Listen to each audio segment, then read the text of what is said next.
Three? Oh yeah, that works. Okay, Assalamu alaikum and peace be to all of you guys. Thank you so much for coming out. We were expecting a few more, but I think because of the rain and we've decided to kick off and hopefully people will join us. So Islamophobia Awareness Month, this is part of the events that Newham Council are putting on all throughout this month. My name is Shireen Mahmood. I'll be hosting this little segment with these amazing ladies who are part of our panel. There'll be real, authentic discussion and questions we will take from the audience as well if there's anything you want to ask as well. Just a quick chance for me to do a bit of housekeeping. As you were coming in, you might have seen the ladies and the gents on the left. In the case of any alarm going off, that won't be it's not a test that's planned, so it does mean you need to run. I'm only joking, no running. If you just check out, in an orderly fashion through the doors on the left, there's one there and there's one at the back as well. Our lovely staff members here from Newham Council, Iman Gielo, wave to him, and we've got Bismillah at the back as well. We have got a film crew and photographers at the back too. If anybody has any potential issues with being photographed, please let one of the staff members know. Otherwise, this will be a recorded session, so people can go and enjoy or take information later on as a resource from today's event. Right, without further ado, hopefully you guys have enjoyed a little bit of refreshments at the back. The samosas were tasty. Were they tasty? Did everybody get a samosa? Yeah, I always recommend a samosa. Ladies? Yep. Cute. So my name's Shireen Mahmood. I'm also the founder of Muslims Connect. It's an initiative I set up to form allies and between the wider community and Muslims. We do a lot of workshops and seminars. We speak about Islamophobia as well.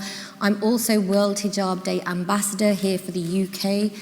And that's it. I've had the pleasure of traveling out to Palestine and to Jerusalem, which is, of course, the city that is very blessed, part of the three Abrahamic faiths, Christianity, Judaism, and Islam.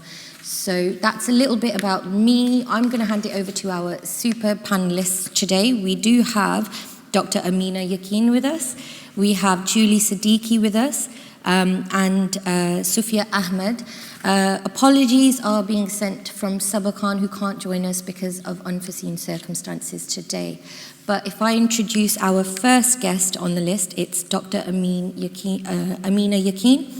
She's the Associate Professor in World Literatures and Publishing at the University of Exeter, and lots of fabulous things from this lady herself. So I'm going to hand it over to you if you want to introduce yourself a little bit more, and I think there's a presentation.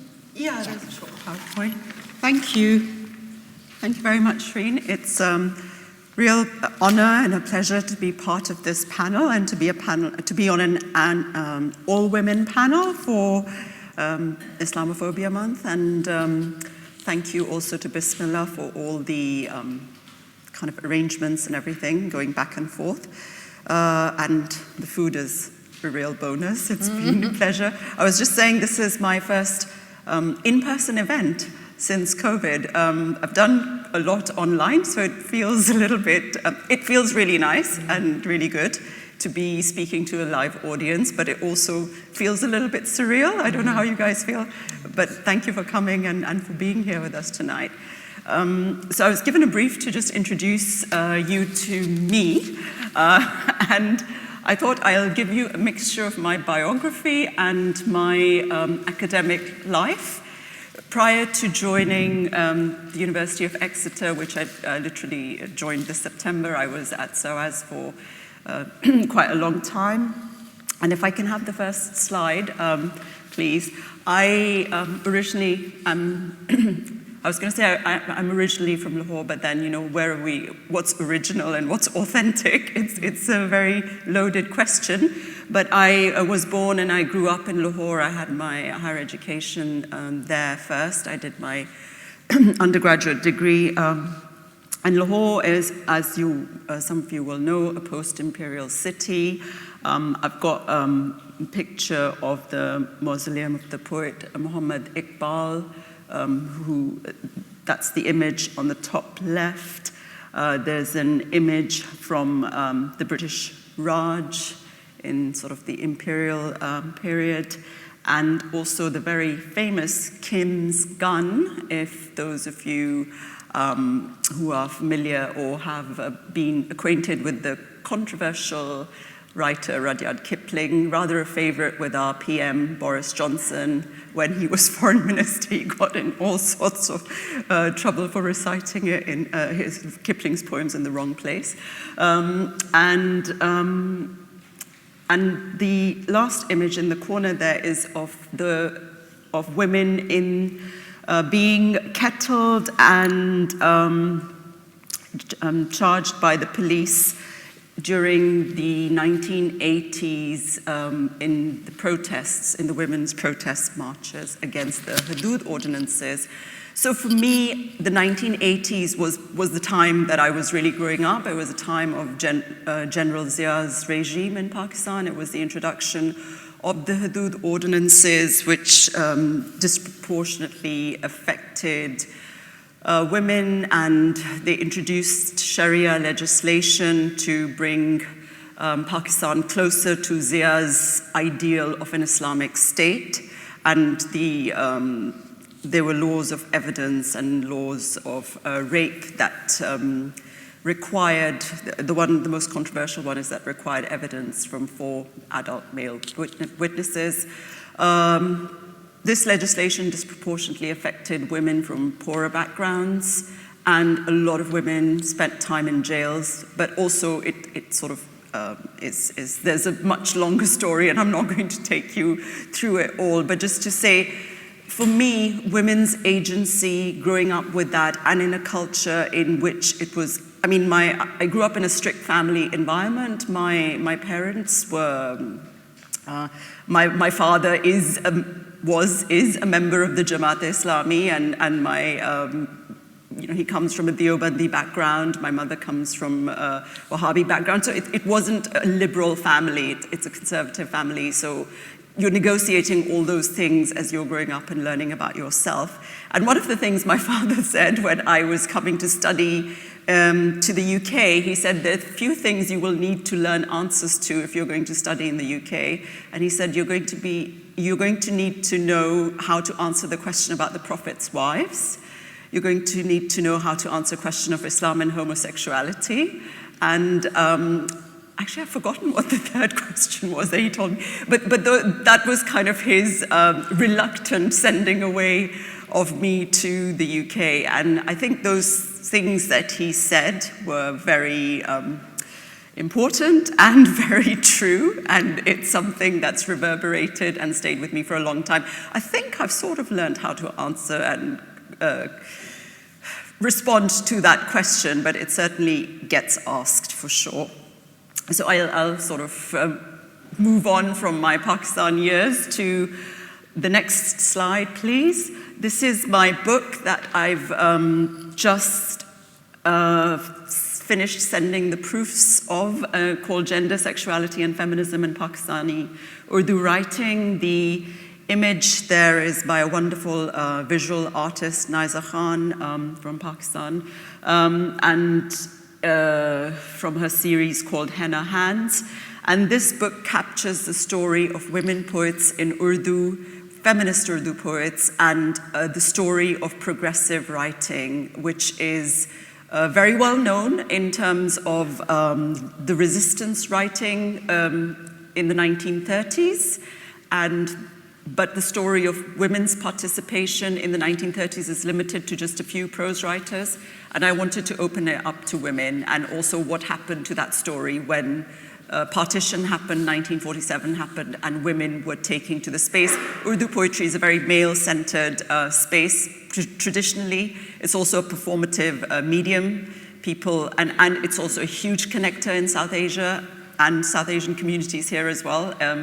Urdu poetry is something, or poetry in general actually, in any South Asian language is a huge connector across communities and religions and ideas. So that's, that's sort of a passion project that's taken 20 years to come out. But the next slide, please, this is the work that kind of brings me here today, which is my involvement in two research projects which were funded by the AHRC and one by the RC UK on framing Muslim stereotyping and representation and Muslims, trust and cultural dialogue. And these are some of the outputs. We did quite a lot of work under those projects. I worked with Peter Morey, and the project came about, was really envisaged right after 9/11, and it was something that we did in response both to our critical thinking about how media framing was taking place and stereotyping and representation. So that's the first book, the book with the girl and the doll. And there is a chapter actually on the Islamic Barbie. One of the chapters on gender and performativity looks at the Islamic Barbie in which I looked at the question of the politics of women's dress and identity formation. The other two books are, the Culture, Diaspora and Modernity in Muslim Writing is related to that project as well, and that's sort of looking at the literature aspect of Muslim writing. And then the other two books are interdisciplinary, bringing together sociologists, anthropologists, literature and media studies, academics, as well as practitioners. The Contesting Islamophobia book is the one in which we worked quite a lot with practitioners as well, and we wanted to have a book which was not just an academic book, but a book in which academics and practitioners were talking to and across each other.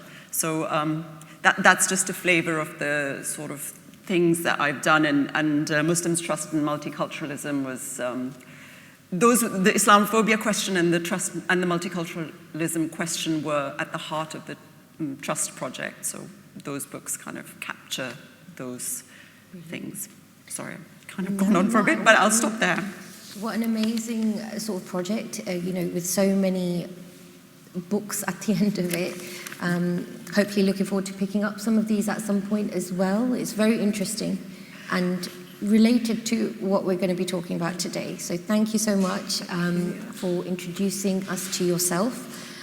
We do have Julie Siddiqui here as well, MBE, might I mention, mentor, consultant and gender equality campaigner with specific focus on Jewish-Muslim relations as well.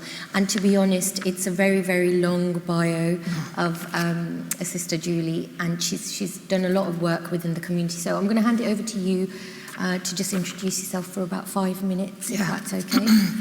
Thank you so much, Shireen. Bismillah ar-Rahman ar-Rahim. I begin in the name of God, the compassionate, the merciful.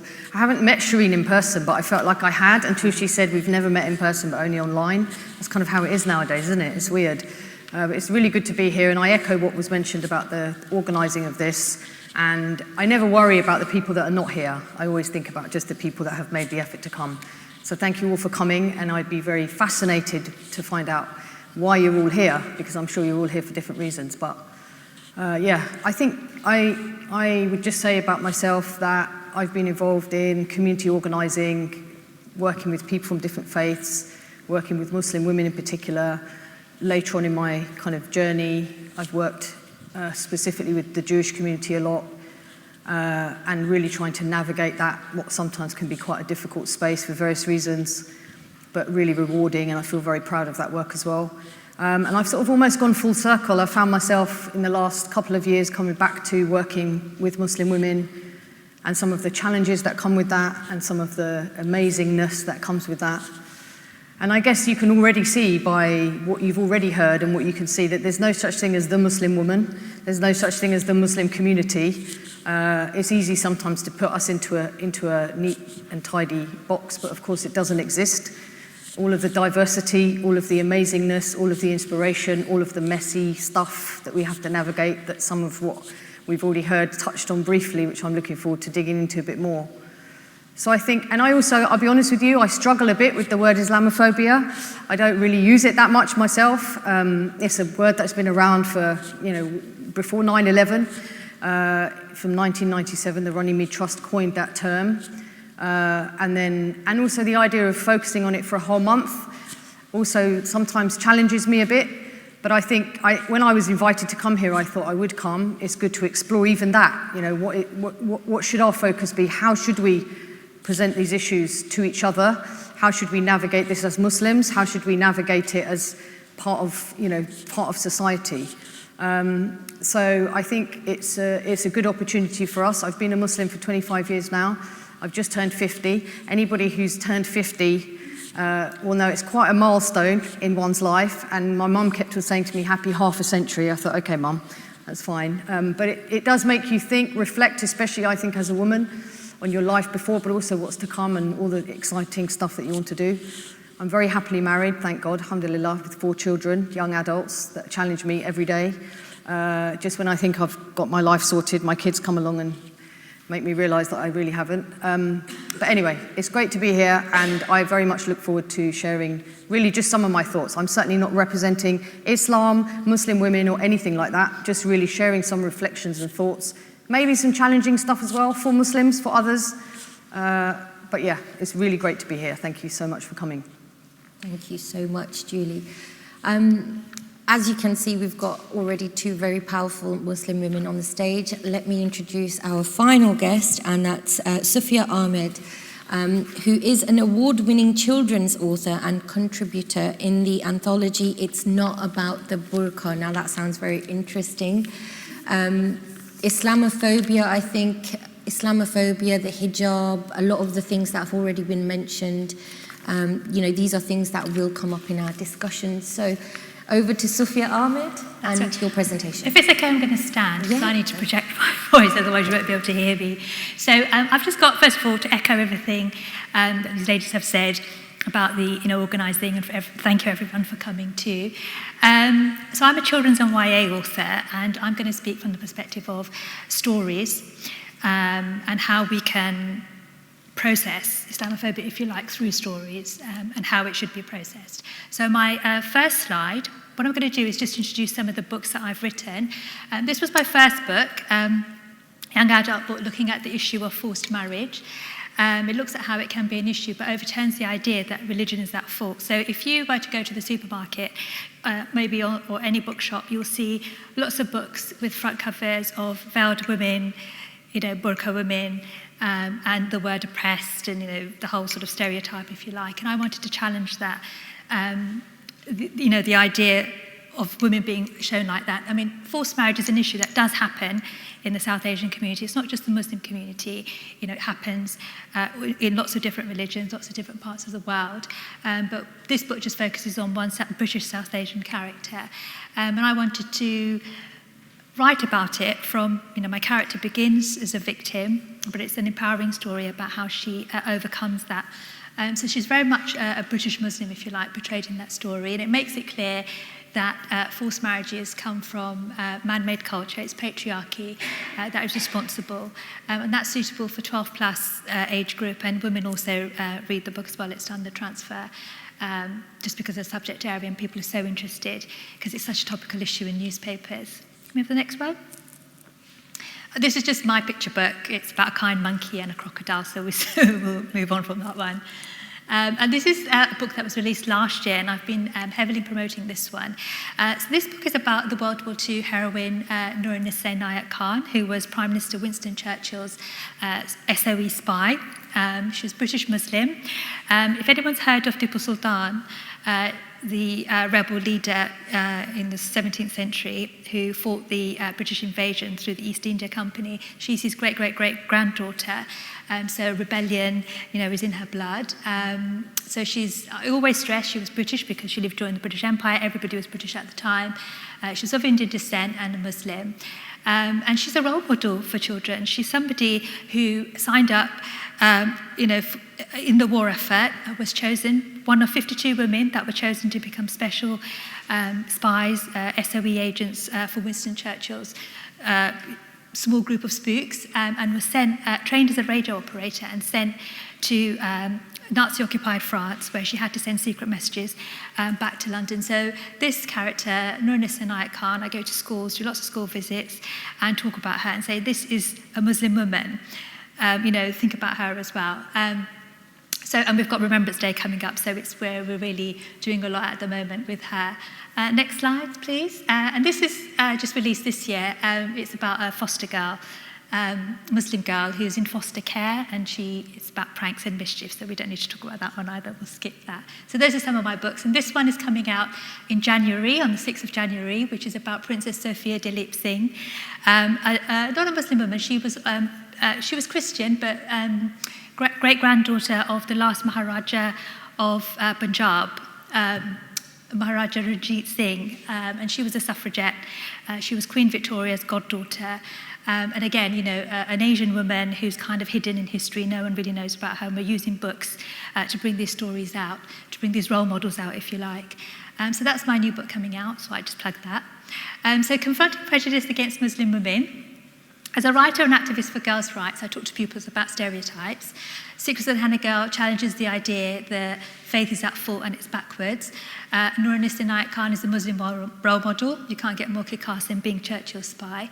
And I talk to a lot of sixth formers in schools, and I use this book, of which I'm a contributing writer, which is, next slide, please. This one here, it's not about the burqa. And the next slide, which is a non-fiction anthology including essays from 17 Muslim women from the West. The next one. It's a bestseller. People are reading it because it challenges stereotypes of Muslim women, which are perpetuated by media, both print and online, and broadcast. We'll take the next slide. We all know what a stereotype is. I use this PowerPoint presentation for sixth formers, so some of it's quite obvious, but we'll skip that one. So a stereotype of Muslim women, if we'll move on to the next one, would be, of course, that they're oppressed, beaten, abused, uneducated, not allowed to study beyond school, and backwards, views that are suited in another more oppressive time. So why did we write the book? So what happened was a few years ago, when this chap was the Prime Minister, he decided to go on air and say, we'll take the next slide, he believed that young men in this country were being radicalised because Muslim women were submissive. So no thought to why young people are getting radicalised in this country, and he put the entire blame on Muslim women, that we were submissive, therefore the young men being brought up in our homes were being radicalised, which is just, in my opinion, quite balmy. But there you go. We're skipping. And Muslim women, when Cameron came out with that, women just went like, what the hell? And there were a few, I don't know if you were part of that, Julie, there were a few Twitter campaigns about not being submissive a few years ago. Yeah, so, and then next slide, please. So a few of us, to counter the stereotype, we published this book with mainstream publisher Picador. We've been on TV, national radio stations, book festivals, and featured in all print and media to counter the stereotype that Muslim women are submissive. Muslim women are doctors, engineers, writers, politicians, charity directors, professors, lawyers, accountants, and a whole lot more. And we need to push that. And this book is our attempt to take the narrative back about us. However, I should mention, and I think Julie touched on this, it's important to mention that there is oppression of women in today's world, but that oppression is not exclusive to the Muslim community, it's worldwide. So in 2018, I just want to use some stats. 147 women in the UK were killed by a man known to them. That's 3 women a week. In that number, 8 were Asian. So 139 women that were killed were not Asian. In 2019, 241 women were killed, and on average, 12 of those were Asian. In 2020, 207 women were killed, and on average of that, another 12 were Asian women, but not all Asian women are Muslim. So the estimates that 12 to 15 honour-based killings happen every year is a UN stat. So I just want to point this out. This Guardian headline came out in 2017. A war on women is raging in the UK, and last year 139 women were killed by their partners. That's the headline, but can you think of the type of picture that the national newspaper used? They didn't show pictures of the 139 women, of which only a few were Asian. This was the picture they had on the front page of The Guardian, 2 Asian women, Muslim women in hijab. So you've got the media perpetuating this idea that it's Muslim men that are killing Muslim women, and that's the only thing that's going on in this country. We'll skip that slide. And that one. And that one. So just one last thing. Why do Muslim women, the question often asked is, why do Muslim women themselves raise awareness of issues if they're going to be stereotyped? And in our book, the first chapter is written by Mona El-Tahawi, and she explains that Muslim women are caught between a rock and a hard place. If we talk about abuse experienced by some, Muslim men say it's used against us as Islamophobia. Our entire faith is stereotyped as oppressive. The answer is we still have to talk about the abuse, just as we need to talk about the killings of 147 British women. Not talking about it doesn't make the issue go away. And I just want to give the next slide the example of the forced marriage law that was passed in 2014. So before that, we had survivors of forced marriages always talking about this is something that's happening and it needs to be made illegal in this country. But there was always a pushback, don't talk about it because Islam is going to be seen as backwards and oppressive. But, the women didn't hold back. They did push it through, not just Muslim women, Asian women. And the forced marriage was made illegal in 2014 by the UK Parliament. And that only happened because the women lobbied the MPs. They told their stories to the media. They organised petitions, and they organised visual adverts as well. And I'm going to stop there, actually, because I realise I'm going to keep going on over time. And maybe we could talk about it in the... Absolutely. No, thank you so much. That was a lot there, sorry. It was very informative, actually. I felt like I was learning a lot, and I think it's so important that you've mentioned a few things there, such as media representation. A community that perhaps isn't represented positively in the media, yet less than 10% of the women that are killed. It's almost, I wonder whether we can put this out to the panel, it does a disservice to the actual victims who represent 90% of the people, to the women that were killed. So I mean, because this is an Islamophobia sort of thing, we'll bring it back to Islamophobia and go into media in a little bit. So if we talk about Islamophobia, what Islamophobia is, I think we can't ask what Islamophobia is without mentioning what Islam is and what it means. So to Muslims, Islam is a religion of peace. Islam means peace. We hold it very dear to our hearts, even having moved to various parts of the world. We like to practice our faith. We pray 5 times a day. We take part in Ramadan, where we're fasting. A lot of the times, charity is a big thing that Muslims will be seen doing. I absolutely love that part of my sort of job prospects as well. I go out to charity deployments to refugee camps, and I'm able to do that, including homeless outreach. I think Christmas is coming up, so we're planning our homeless outreach as well. So Muslims do a wide variety of things, and your presentation mentioned as well Muslim women, specifically as doctors, engineers, in all aspects of sort of civic life, in all careers, fields.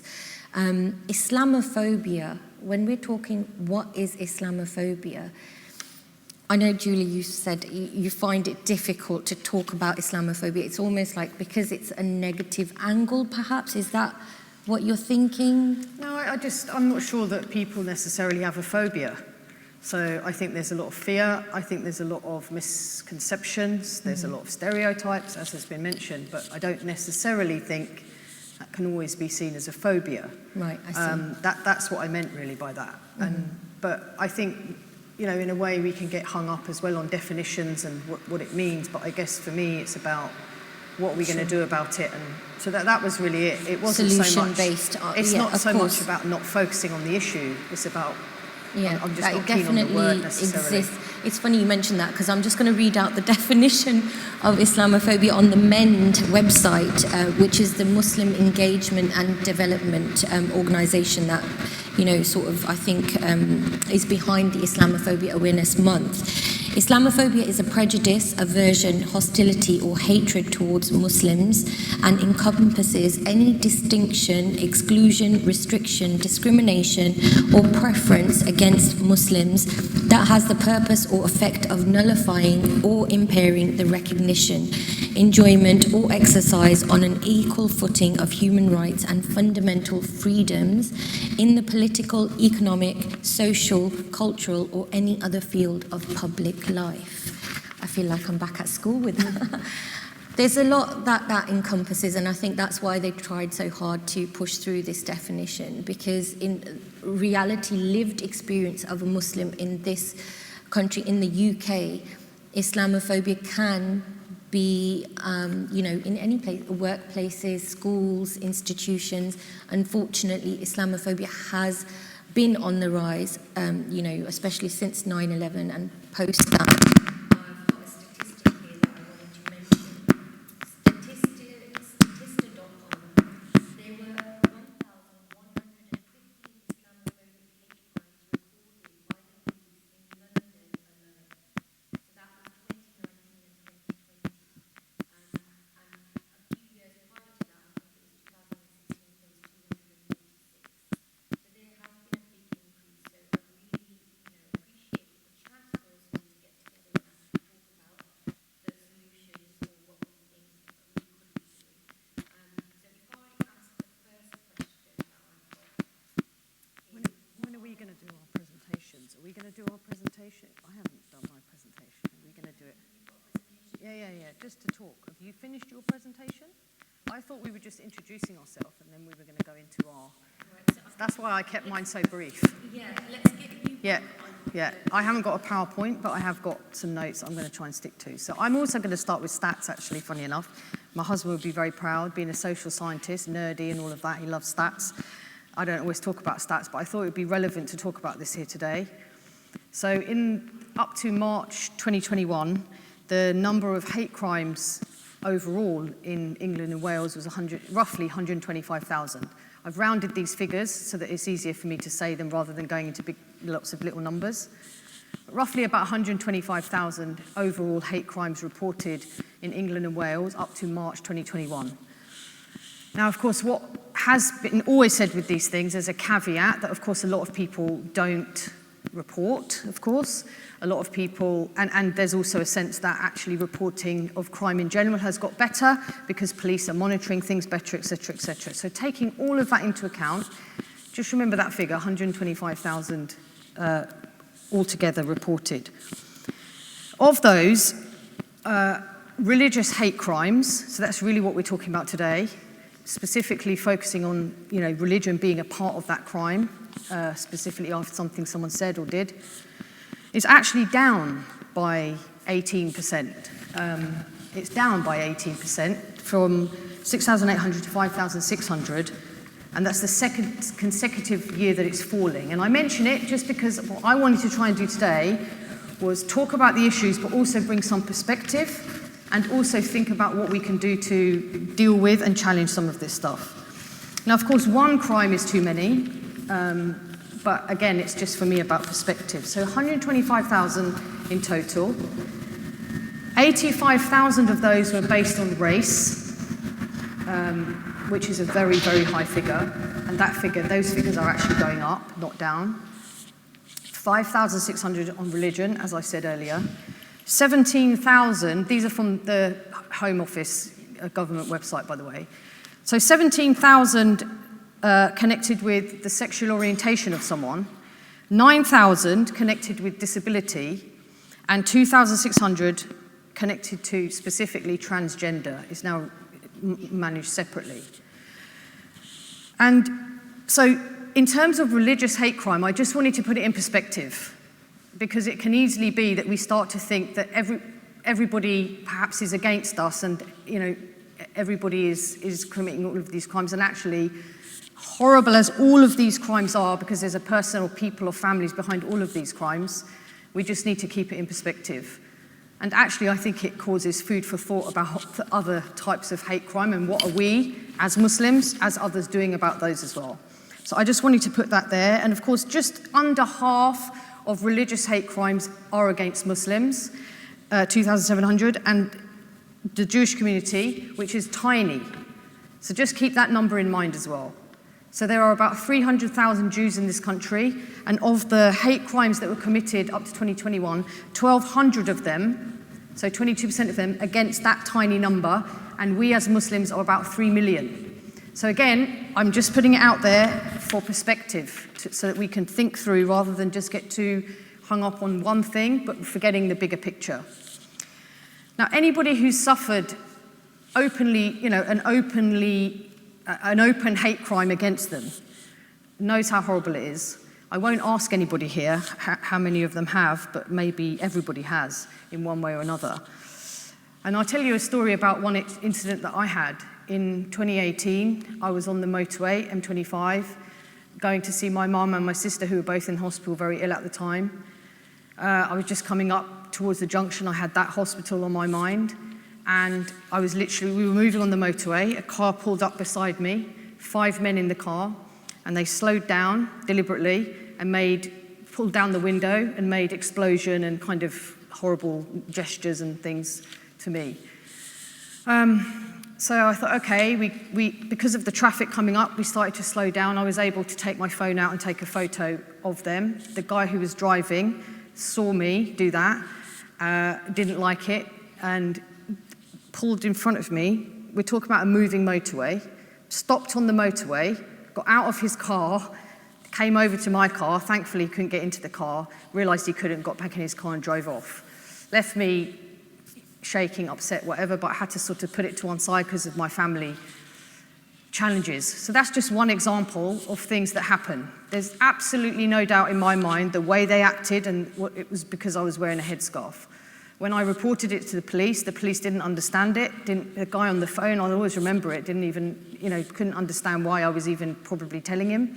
I had to try and explain to him in very, very sort of simple language why I felt threatened, what I thought that was about. I had the pictures, everything. Anyway, we went through the process. Nothing came of it, even though I had very clear pictures of everything. So these things happen, and it's very frightening. I've been treated very differently, let's say. I've been pulled out of the queue at the airport. Many Muslims will talk about their experiences at the airport being very, very, let's say, unhelpful. It's a horrible feeling. It's a horrible, horrible feeling when you feel, and even recently I went on holiday, came back, and I could feel that feeling as I'm coming up to the security kind of bit.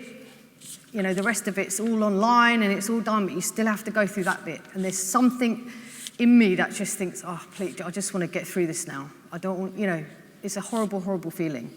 So these things are very real. And of course, I think it's already been mentioned, job and workplace prejudice. People applying for a job, if they're called Mohammed, not getting the job. If they're called Mark, they get the job. These things are real and they're happening. And we have to acknowledge it and deal with it and think about, as a society, what do we do about this? Because any kind of prejudice, any kind of discrimination against any group of people, whoever they are, is not okay. But that's a society problem, that's a country problem, and we have to think about how we can deal with those things together. Now, having said all of that, starting with the stats and the bit of the doom and gloom and the difficult stuff, I do also want to say that I believe that there are way more good people in the world, and including in this country, than bad. And I think sometimes, particularly social media, and if anyone understands anything about algorithms and how social media works, you will realize it's set out to create a bubble for you to be in that you kind of operate, can be an echo chamber. And actually, sometimes, depending on who's in your bubble and what you're looking at and what you're viewing online, can actually feel like the world is a really terrible place and that nothing good is happening, depending on what you're looking at.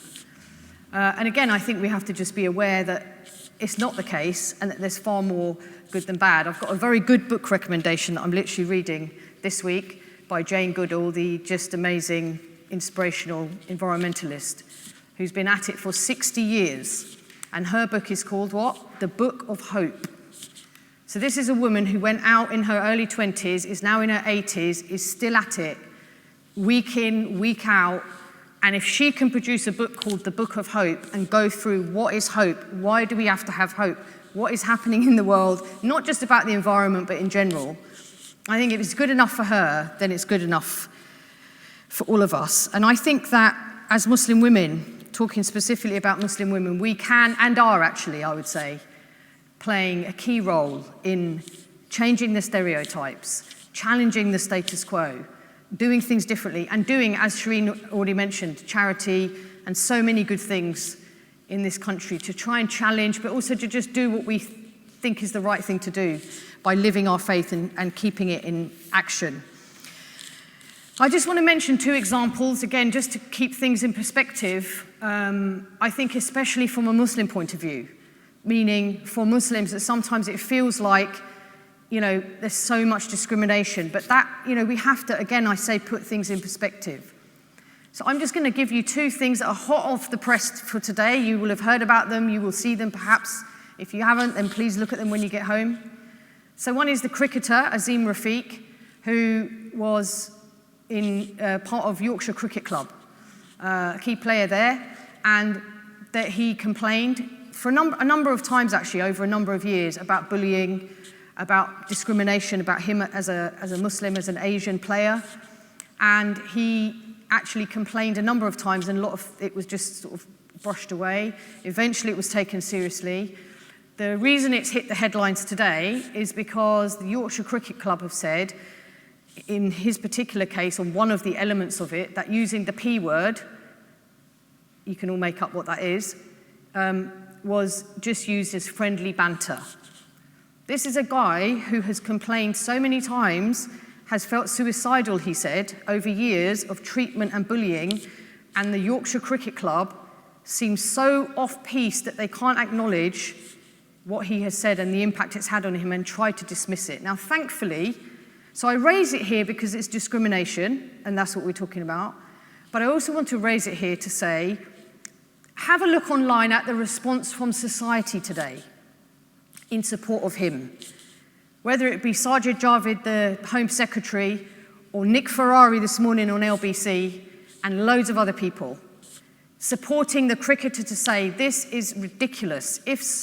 What kind of understanding of this is this when a guy is saying that he feels this way, and the cricket club's response is so off-key where we need to be in this country.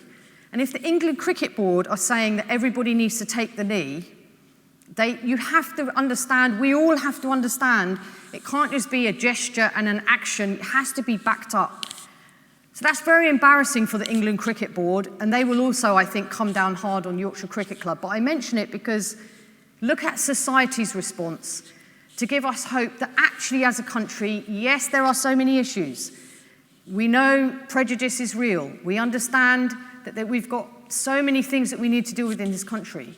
But I honestly believe, I do have hope that we are moving in the right direction. And the other example that I wanted to raise here was about the girl that was working at Morrison's supermarket, and her team leader decided to pull her headscarf off twice.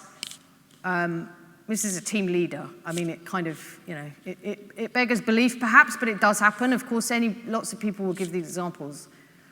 But again, I want to mention here, so it's terrible when something like that happens. It's degrading, it's humiliating, because it's a very personal thing. And that team leader, supposedly in Morrison's, tried to make out it was just friendly. She was just messing around. Morrison's didn't listen to the team leader, but understood why it was important to support that employee with her headscarf. And that team leader, much as she's tried to appeal and all of that, has been let go of. So again, I mention it because we have to just understand that, yes, there are difficulties, but together as society, through the courts or through employers or whoever, we have to work on this stuff together.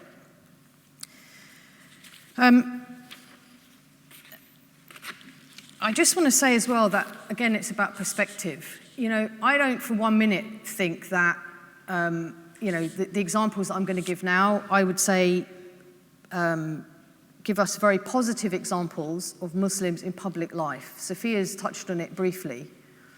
But again, I think it's just worth us remembering. If I mention 3 names to you, Mo Salah, Mo Farah, 2 Mohammeds there, and Nadia Hussein, I would argue that all 3 of those people, all of whom identify as Muslim, and proudly so, in their own ways, as diverse as they all are, all of whom I would argue are also now absolutely right in there as national treasures of this country. I don't think I'm exaggerating to say that. I think they absolutely have, in all different ways, got to the heart of the people in this country from all backgrounds and won us over.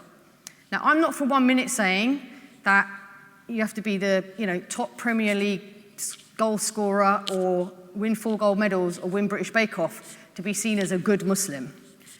I think that's a problematic way to look at it. But what I am saying is that actually, again, I go back to what I said earlier, the positive and the hope for this country. I would put to you that if we were in a country that didn't have so much good in it, those 3 people, and so many others, of course, wouldn't be seen as national treasures. They wouldn't be seen like that in maybe other countries, but in this country they are. And I think for me that's something to celebrate and something worth mentioning. I've heard already mentioned, and I find it, again, I struggle with it a bit, this kind of binary East versus West idea. The idea that there's somehow a West, which we're a part of, this country, and that there's an East. And I get it, of course, geographically, yes, there is. Historically, there have been a lot of issues, I get that.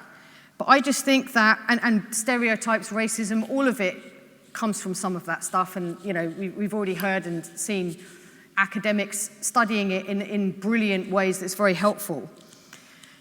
But I think sometimes it can also mean that the West is, depending on which way you look at it, the West is bad and the East is good, or vice versa. And of course, anybody who's anybody knows that that binary doesn't work either. And in fact, if you speak to women in Pakistan, or if you speak to women in Egypt, or you speak to women in, if I was to go as a Muslim woman now to Mecca or Medina, difficult as these things are to talk about, I wouldn't always be treated properly. So these are the kinds of difficult things that as Muslims we also need to own. I would say that as a Muslim woman in public, I would probably say that I've had more harassment and difficulties from other Muslims or Muslim men for various different reasons than I have from people from other backgrounds.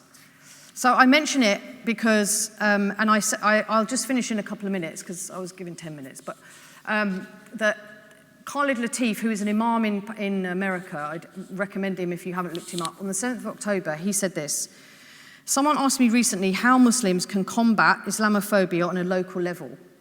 I told them that looking at how their mosques treat Muslim women would be a good start." Now, I put this in here because, for me, it's significant.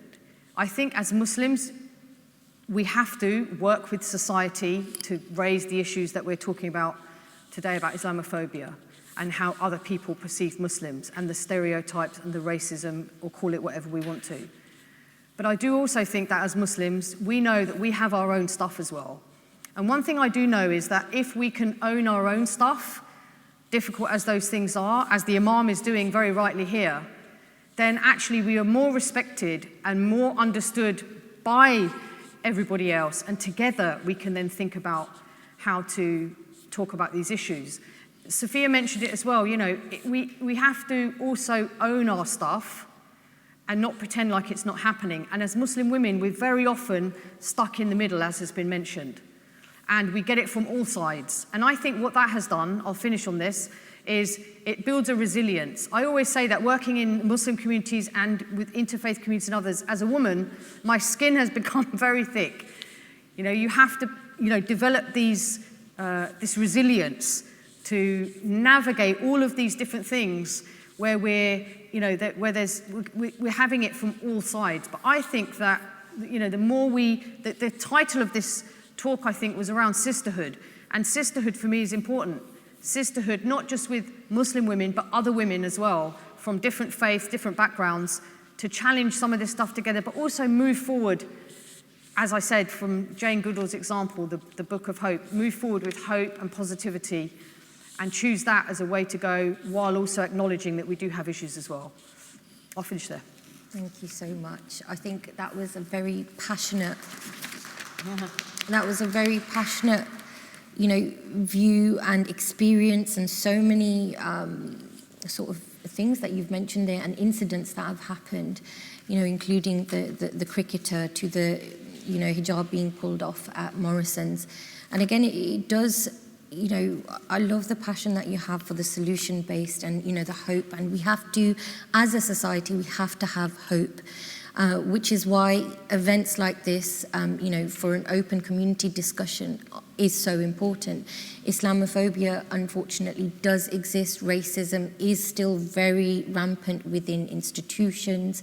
Islamophobia itself is rooted in racism as well. A lot of the times Muslim women will be called, hey, you P-word, go home. So whether it's the Pakistani culture, whether it's the African culture, it's all interlinked. And I love that Julie did say there's a lot more good people than bad people, but what can we do now to address the problem? And maybe we can ask that and then open it out to any questions from the audience as well. Just a quick one, that you mentioned the hijab being pulled off. Now, as part of Islamophobia, I know you don't like the word phobia, but World Hijab Day's campaign last year was actually End Hijabophobia. So Islamophobia, the primary victims of Islamophobia tend to be visibly Muslim women who choose to wear the hijab. That's just the unfortunate case. It's a true thing, isn't it? I'm very proud that I wear the hijab and I am recognised as a Muslim woman. And I enjoy that fact, but that also makes me a little bit more of a target for Islamophobic attacks. So do we think, as part of Islamophobia, is hijabophobia a thing? Is it, would you be more comfortable with that? Yeah, so that is just on. So two of my sisters wear the hijab, and my mother wears the niqab, and that's their choice. Wow. And I choose not to. And I can walk down the street with them, and I notice that they are frowned on, scowled on. Someone pushed my sister once. When I'm out with my mum, she rarely goes out because she's housebound. But, when I take her to the hospital to Whitechapel and we have to use the tube, I am so protective, like a bodyguard, because I'm so aware of her niqab and the looks that she gets. So absolutely, hijabophobia is a thing. When you wear the hijab, you are outwardly portraying your religion, and for some people that is an issue. They don't want to see it. I think it is a thing. People look at your scarf and they think, I'm going to direct aggression to. I don't get it. At the airport, when I'm going on holiday with my sisters, the sister that wears the hijab, always taken out of the queue, always checked. Me and my other sister that doesn't, we just go through. And that's anecdotal, but it happens. Do you want to add to that? Thank you so much. I think given Islamophobia as a form of anti-Muslim prejudice, I would say hijabophobia would fall within that category. And I think that the difficulty or the challenge is about the structures.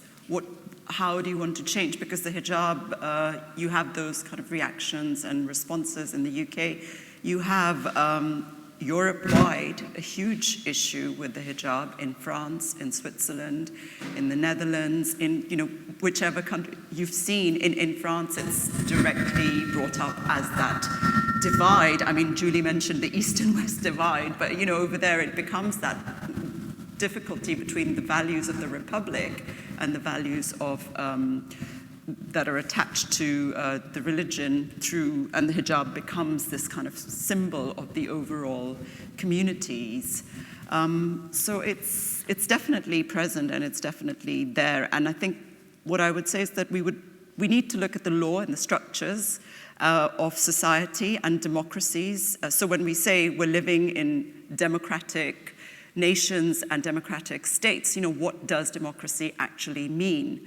And do we as minorities or Muslims and as minorities and other minorities, to what extent can they participate in public life without having to kind of be exceptional, to be a Mo Farah or to be a Nadia Hussein or to be a Malala Yousafzai. It's always the lives of exceptional kind of Muslim figures that make the headlines.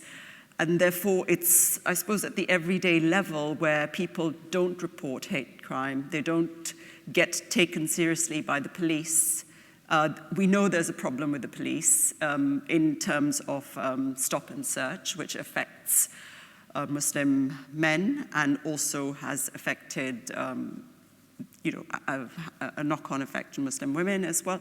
So there are those questions I would want us to think about in relation to that, to say, well, if we think about hijabophobia and Islamophobia, how are they being dealt with in the structural places? And data is always something that is used and is a very effective tool for measuring the kind of how, where the problems lie within society. But also what we find when we break down data is that we have to go into it in a very granular way, because one thing that is applicable to one individual isn't applicable to the other individual. So, and the data varies, in sort of, I suppose, COVID times, the data will be different during the pandemic. And we haven't really talked about vaccine hesitancy and things like that, where also you've got a connection to minority communities as well as Muslim communities, and how there's been a lot of pressure within the community representatives to go out and to kind of say, well, the vaccine is safe, or this, or where is the messaging, public health messaging coming from? So, public health is affected by it, people's access to public health. How does Islamophobia kind of manifest itself in those places? People wearing the hijab, how are they kind of being interacted You're with? right, and what you're touching on almost is, it's interesting because during the pandemic, during Ramadan, the masjids were shut down, and again the media portrayal almost focused very much so on the Muslim community to get up and do something, where already the masjids were closed, and in advance actually, before the institute started closing, they were, it was put into place. And I've never seen so many imams and community leaders come out with their arms and get, publicly jabbed, etc., etc. So you're right, it manifests in so many different aspects of our lives. How important is it, do you think, that we keep this, freedom to express faith, in public life? How important is that to you? Well, of course, it's very important. I mean, I would put to you, I don't think the hijab, the headscarf, will ever be banned in the same way. So, yes, we talk about France, but we are here. But there's a big fear with that. I And think 2 that- years ago, they did try and ban it at a local school in London, actually. I think that's different, but I think to talk about it from a institutional or country level, I just don't think that would happen here. Yes, there's prejudice, I get it, and there's inequality. And, as I tried to highlight in the statistics earlier, and of course I did caveat it by saying that we have to take into account not everybody reports, not everybody, all of that. But, we have to acknowledge that the number of hate crimes against people from a race perspective and even from gender, sexuality perspective are way, way higher than from a religious perspective. That doesn't mean that stuff's not happening, but I just feel, I don't think that we're not France. France is different, and what happened in the European Court in terms of the judgment about the 2 women in Germany is confusing. It means that people have fear. It's like hanging over people. Will that happen here or not? That's why we have to talk about this stuff, but I think we have to talk about it in a way that's balanced, that brings perspective. I don't think it's helpful to over-focus, for us as Muslims, to over-focus on one thing. I would ask the question, because I can, how many mosques, for example, because we're Muslims and we talk about mosques as being our institutions, how many mosques ever talk about disability, prejudice against disabled people, or prejudice against people that are from different genders or different sexualities? We don't talk about stuff. So I think that, yes, there is an issue. Yes, we're here talking about this. But I think please just keep it in perspective. We have to understand that we are in a country, you know, there are Muslim women in headscarves in every single walk of life, at every level that I can possibly think of in this country. I don't think there is any profession at any level where there isn't a Muslim woman in a headscarf. That, for me, is something I feel is worth saying and worth celebrating about this country, with all of the caveats, with all of the hang-ups about race. We have all of that, the colonial past that we deny, all of that stuff is there. But we have got a situation in this country now at every level. I remember when my mum, I mentioned my dear mum earlier, and when she was in hospital, my family found it really funny that lots of other families presumed that I was the doctor because I had a headscarf on. That is quite something, you know, to the point where they're thinking we should get you a stethoscope and a white coat and see what happens. That is amazing when you think about that. And this is in Surrey, where it's not very diverse, but in the hospital, the identifying factor of Muslim women in that hospital are the doctors and the senior consultants that wear a headscarf. So I think those stories are really important as well in the scheme of things. 100%. I think Islamophobia Awareness Month does, encourage the celebration of Muslim contribution in the UK, which obviously is quite vast, even over. Did you want to jump in there? Yeah. Add, because I think I slightly differ with Julie on that, because I think, it's good to have a bit of a debate about it, because you see sort of race independently of religion and in this kind of Islamophobia debate, whereas for me it's an intersectional relationship with religion, race, gender, and class. Because of course, if we want to talk about prejudice within the Muslim community, we can also talk about racial prejudice within the Muslim community and about what it means to be an Arab Muslim, what it means to be a Bangladeshi Muslim, what it means to be a Somali Muslim. You know, you can have yourself questioned over being a Muslim within the Muslim community by different communities. So of course there are lots of prejudices and issues within the communities, but these things happen in terms of Islamophobia. I think the way I'm thinking about it and the way we've looked at it academically as well as through working with communities is more of an intersectional relationship, so that it doesn't happen in a vacuum, because we know race is also, you know, if it's not something people are born with, or to kind of have that hatred or prejudice directed towards you, there is a kind of construction and identity politics. And also we can't really say Europe, we won't think about it comparatively, because populist politics, it's you know, something that has been on the rise. It's a global phenomenon. Muslim community is also a global community. It's also a local community, but it works across those different networks and parts. And of course, ISIS comes out of that construction. The Taliban come out of that sort of framework.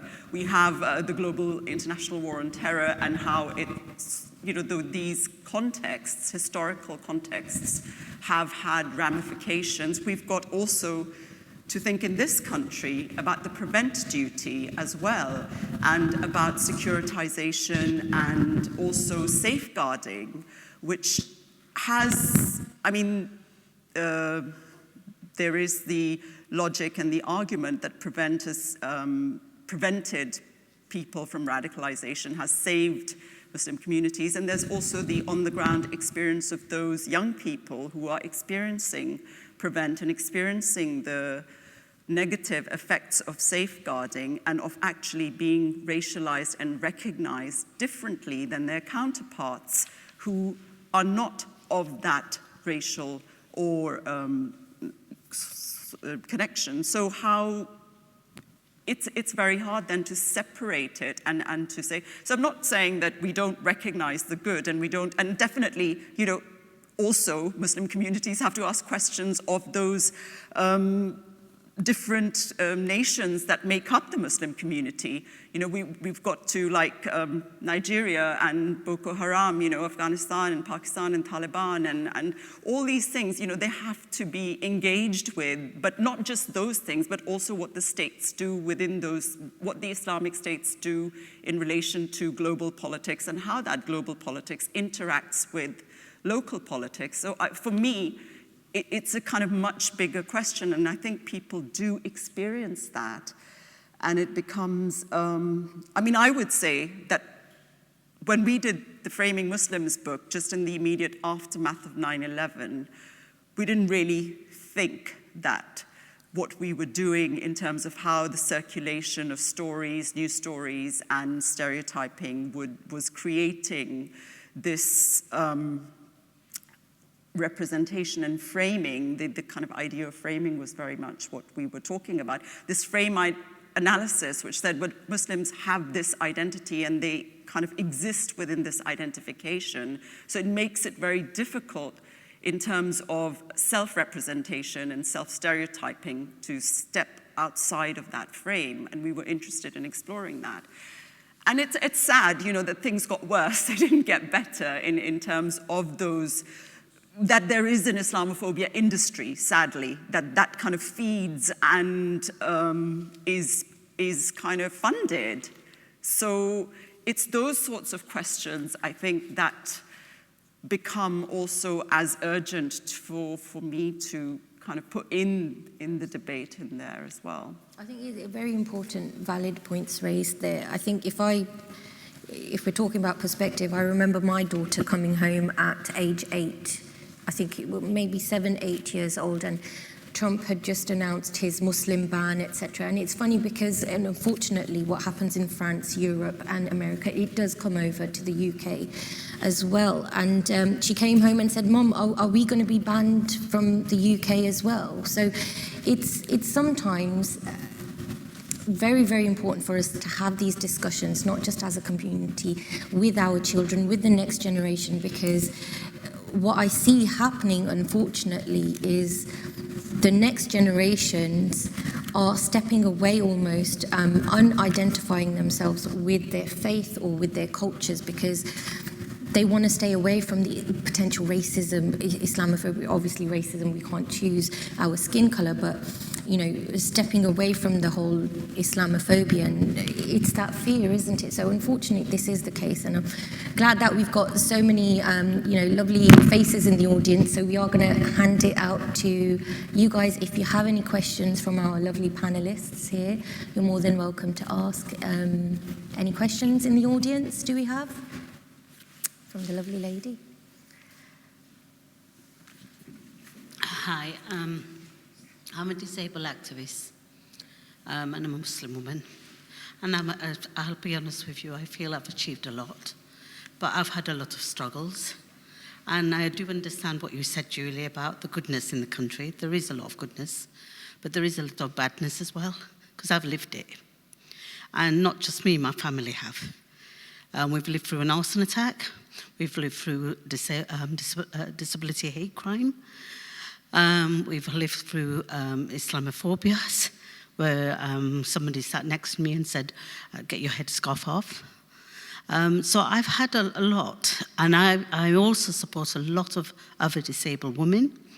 And this Islamophobia has hit my women getting the right care and support for their families. They're all now suffering from post-traumatic stress. And it's really hard for me to sit back and do nothing about it and to stop this Islamophobia affecting my people's life. And I really have to express that when you live in it and you're feeling it and you're going through it, it's not easy. And yes, there are a lot of good people, I do agree, but there are a lot of bad people out there as well. And for us disabled people, we've got that additional barrier. And we are the most vulnerable group of people, the minority of the minority, because I was positive about my son, talked about my son positively. And our own culture don't like us talking about disability in a positive light. So I hate a lot of barrier from my own community. But this is what I'm saying, that we need to educate our own community too, We need to educate our mosques too, that we fit in, we are valued, we are equal grounds. And this is globally, not just here, but it's all that. But I just wanted to say that I do agree with all that you've said, and it's been brilliant, but I do feel there's a lot of work at grassroots that we have to do yet to move our community and all communities to understand the phobias that we have around Islam.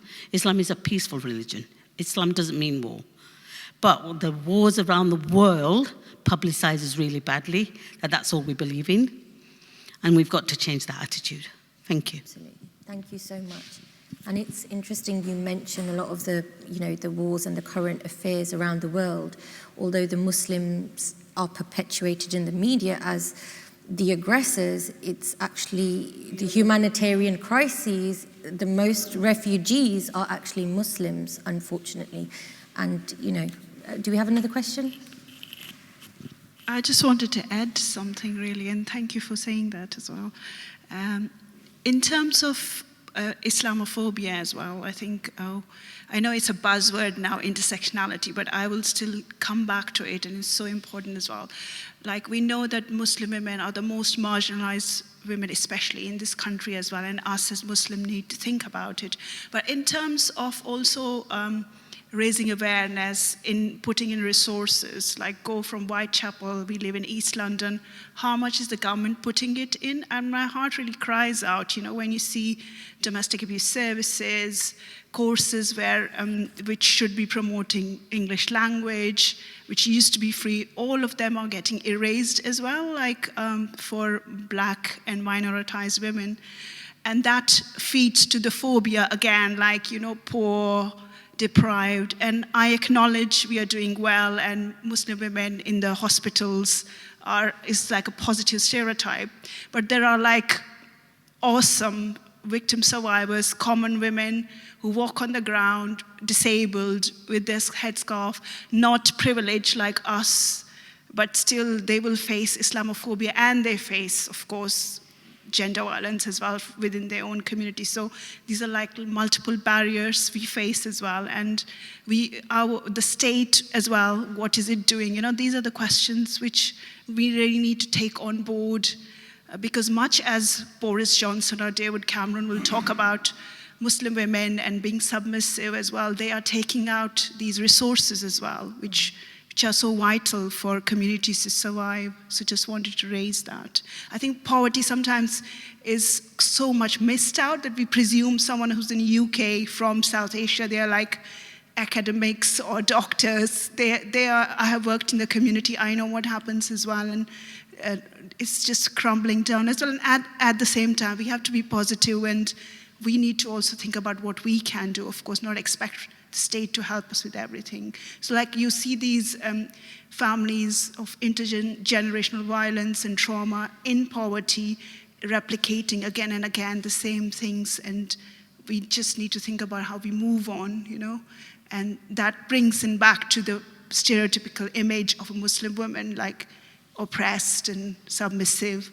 Of course, we need to break that down, and that happens within ourselves as well. I think absolutely. Sorry, just wanted to raise that. Thank you so much for that contribution. Again,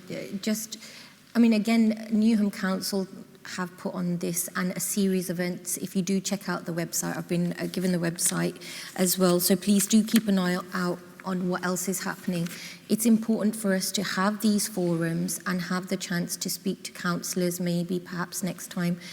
It's very easy to gain access to your local newspaper with emails and things like that. And I think that's very important. I'm really sorry, I just wanted to add one more thing. Someone who's not white Muslim woman and someone who's a Black Muslim woman, or there are differences there as well. There are lots of things which are positively taken on board. I'm not undermining or marginalizing other women, and they are equally important, but there are those nuances as well, and that feeds into the discrimination and the responses as well from authorities. And when you go out, and even when buying a pint of milk, it's really different, the experience you have. Yeah. Yes, 100%. Sorry, Julie, you did want to? No, I just wanted to acknowledge, especially our friend here who, very movingly explained in very short amount of time how difficult these things are. And in fact, both people that have just spoken have really illustrated the layers of challenge and difficulty. And I'm very aware of the stuff on the ground. That is where I am. I'm sitting here, but I'm normally on the ground doing the stuff in the thick of it. So I get it. And I think that there are so many layers and so many crossovers and overlaps with different people. When you're talking as somebody who, as you have eloquently said, struggled with disability and all of the challenges that come with that, both from wider society and from what you said was your own community and all of it. That is why it's difficult. That's why for us as Muslim women, we're in the middle of all of that, trying to navigate all of these things. But I also think that's why we are, key in terms of moving forwards. You can't, isolate one aspect of this. All of what we've heard, even in an hour, gives you the complexity and the challenge. Nobody here or any of us are trying to simplify any one aspect of this. The challenge we had was, I thought I was going to speak for 10 minutes. Actually, it was, how do you even navigate any of these things? You've both illustrated really well, I think, the difficulty of this challenge. But I think we just have to be up for the challenge. I was trying to say, and it plays into the idea that there's intersections here, which is why I would just raise the question about whether this is a good way to deal with a lot of these issues that we've heard by focusing for a whole month on one aspect, when actually there are other layers, as we've heard already. That's why I'm putting the challenge. Yes, we're here, yes, we're doing this, but we just need to all think about, however we identify, what are we going to do, what's our role, and how are we going to remember all of these different strands that have been so brilliantly mentioned by just two people speaking, and not simplify and not make it a binary, you're either with us or you're against us, which is what we see out there now. You're either into the vaccines or you're not. You're either into this or you're not. That kind of polarizing on everything, it feels like, is just unhelpful, and I think that applies to us as well. So I think we all just need to remember the layers and the nuance, but how we move forward is going to be up to us. As Michelle Obama said, when they go low, we go high. What does that mean? It doesn't mean you forget about the difficulty. It doesn't mean that we forget about the inequalities. I would say that the inequalities in this country have been highlighted more in the last 18 months because of all of what's happened. What are we going to do about all of that? As a country, I'm talking. I'm not saying as me, what are we all going to do about this? We all own these issues. So it is important to talk about it, but not to simplify. And we've heard why we can't simplify any of this stuff with all these layers. And I think Muslim women, for me, deserve so much recognition in all of our diversity and all of that for trying to navigate all of these things, mostly on the front line, actually, in families, in communities, in jobs, in the media, in academia, in writing, in whatever, charity. So, Thank you. So are there any other questions from the audience? Sure. Yep. It's about the state.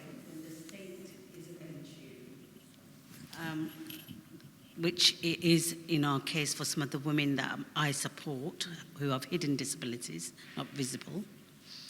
How can they, and they're living in poverty and they're not getting their state benefit, which is their basic right. How do we address that kind of issues? Because the state sometimes don't like these women because they're covered. The state don't like them because they've got hidden disability and they think they're frauds. That's how you get stereotyped, yeah?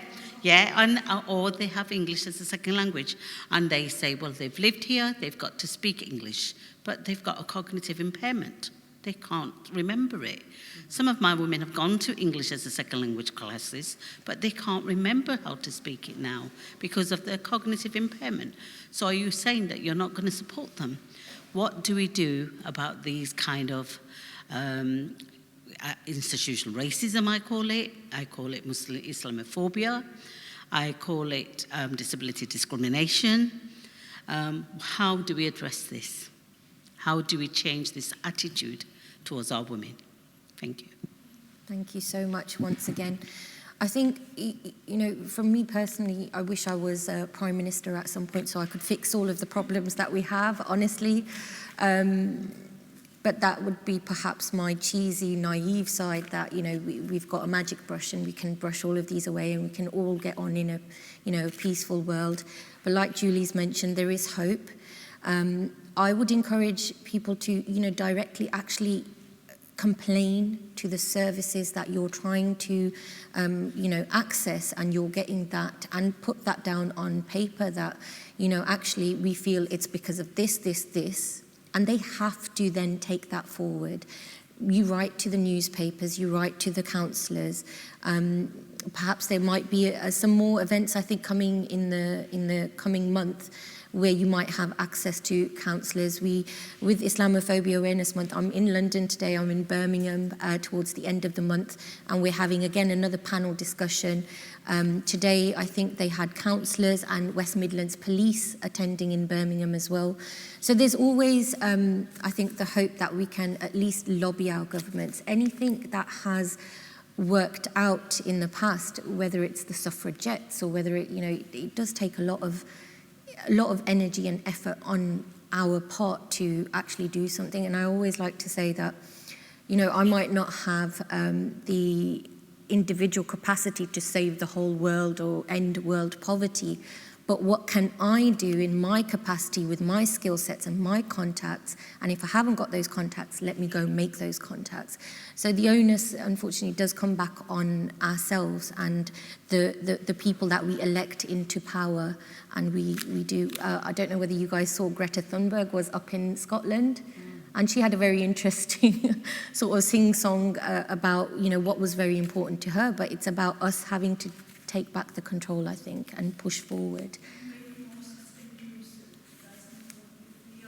Inclusive, building allies and speaking to the wider, yeah, absolutely. Just add to that, just on that point about what you're saying about activism. So, as women's groups, or your group, directly talk to the MP, your MP.